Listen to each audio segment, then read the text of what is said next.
పైన కావచ్చు, వారి తీరు పైన కావచ్చు, కేంద్ర ప్రభుత్వం తీరు పైన కావచ్చు బలమైన ఒక బాంబు విసిరారని చెప్పాల్సి ఉంటుంది. ఏ విధంగా ఫేక్ ఓటర్లను గుర్తించారు, దానికి సంబంధించిన ఒక రీసెర్చ్ను కూడా కాంగ్రెస్ పార్టీ చేసింది. అందులో భాగంగానే ఇటీవల ఒక పవర్ పాయింట్ ప్రజెంటేషన్ ద్వారా రాహుల్ గాంధీ ఆ ఫేక్ ఓట్లకు సంబంధించిన జాబితాను కూడా విడుదల చేయడం జరిగింది.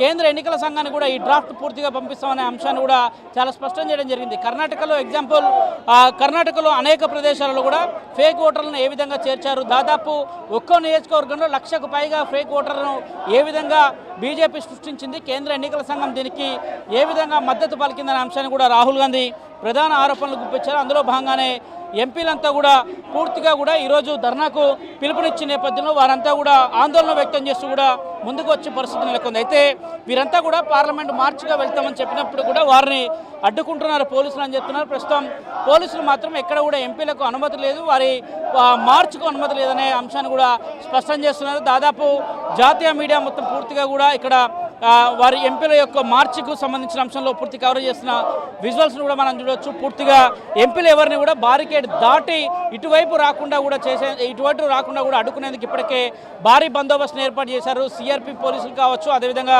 ర్యాపిడ్ యాక్షన్ ఫోర్స్ కావచ్చు, ఢిల్లీ పోలీసులు కావచ్చు, ఏ విధంగా పెద్ద ఎత్తున వారందరినీ కూడా అడ్డుకుంటున్న విజువల్స్ కూడా మనం చూస్తున్నాం. పూర్తిగా ఎంపీలను మాత్రం ఎవరిని బయటికి రాని పరిస్థితి నెలకొంది. రాహుల్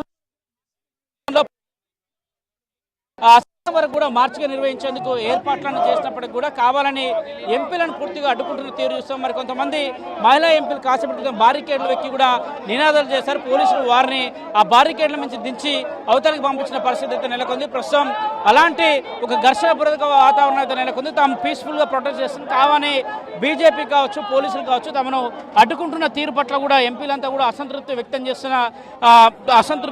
చేస్తున్న నేపథ్యం అయితే ప్రస్తుతం కనిపిస్తుంది. మరోవైపు ఎంపీలంతా కూడా తామంతా సామరస్యపూర్వకంగా నేరుగా కేంద్ర ఎన్నికల సంఘానికి కొంత వారి విన్నపాలు అందిస్తాం, ఏ విధంగా చేస్తున్నది వద్దు ఎస్ఐఆర్ వద్దు అనే అంశాన్ని కూడా ఒక బోర్డును ప్రదర్శించిన విజువల్స్ను కూడా మనం చూస్తున్నాం. పూర్తిగా కావాలనే స్పెషల్ ఇంటెన్సివ్ రివిజన్ పేరిట బీహార్లో దాదాపు 60 లక్షల మంది ఓటర్ జాబితా నుంచి తమ లిస్టుని తీసివేయడం జరిగింది. అక్కడ ఫేక్ ఓటర్లను పెడుతున్నారు. ఒక్కో కాన్స్టిట్యున్సీలో దాదాపు 1,00,000 ఫేక్ ఓటర్లను సృష్టిస్తూ ఎన్నికలకు వెళ్తుంది బీజేపీ. అందులో భాగంగానే కేంద్ర ప్రభుత్వంలోకి, కేంద్రం అధికారంలోకి బీజేపీ మూడోసారి అధికారంలోకి వచ్చిందనేది కూడా అటు రాహుల్ గాంధీ కూడా పదే ఆరోపణలు చేస్తున్న నేపథ్యం.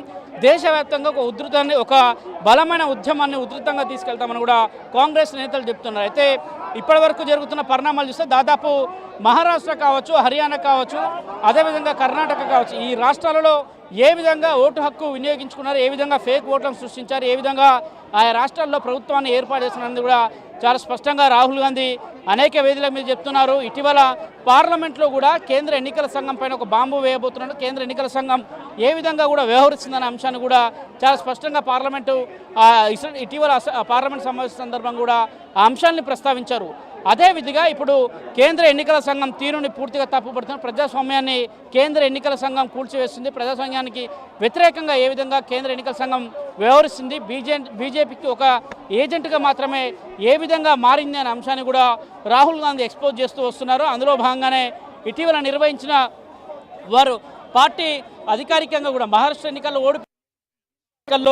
ఓటర్ల ఓటు వినియోగించుకున్న తీరు కావచ్చు, ఓటర్ల జాబితాకు సంబంధించిన సవరణ కావచ్చు, ఆ ఓటర్ల లిస్టు కావచ్చు, ఫేక్ ఓటర్ల లిస్టే అధికంగా ఉండడము, ఆ ఓటర్లు మహారాష్ట్రకు సంబంధించిన వారు కాకపోయినా ఇతర రాష్ట్రాల్లో ఉన్న వారి ఓట్లు సైతం కూడా అక్కడ ఇంటి మీద డోర్ నెంబర్ల మీద ఉండడం, ఇటీవల కర్ణాటక వేదిక మీద ఆరోపణలు చేసిన అనంతరం కూడా ఒక జాతీయ మీడియా సైతం కూడా కర్ణాటకలో ఏ విధంగా ఓట్ల పరిస్థితి ఉంది, అక్కడ నిజంగానే ఒక డోర్ల పైన పూర్తిగా కూడా ఫేక్ ఓటర్లు ఉన్నారా లేదా, ఒకే ఇంటిపైన ఏ విధంగా లిస్టుని గ్రాప్ చేశారనే అంశంలో కూడా వాళ్ళు నిర్వహించిన దాంట్లో దాదాపు ఒక ఫేక్ డాక్యుమెంట్, ఫేక్ ఒక తప్పుడు ఓటర్ల జాబితాను సవరణ చేశారు. ఒక డోర్ పైన 80 మంది ఓటర్లు, అసలు ఆ ఇంటికి వెళ్ళి చూస్తే కేవలం 3 మాత్రమే ఉండడం కూడా పూర్తిగా కూడా ఎన్నికల సంఘాన్ని తప్పిదవ పట్టించే విధంగా కూడా ఉందనే అంశాన్ని కూడా చాలా స్పష్టంగా చెప్తున్నారు. కేంద్ర ఎన్నికల సంఘం ఎందుకు జోక్యం చేసుకుంటలేదు, కేంద్ర ఎన్నికల సంఘానికి 5 ప్రశ్నలు ప్రశ్నించినప్పుడు కూడా కేంద్ర ఎన్నికల సంఘం ఎందుకు ఈ అంశాల్లో స్పష్టత ఇవ్వట్లేదు అనేది, ఒకటి డిజిటల్ డేటా ఎందుకు ఇవ్వడం లేదు, ఓటర్ల జాబితాకు సంబంధించిన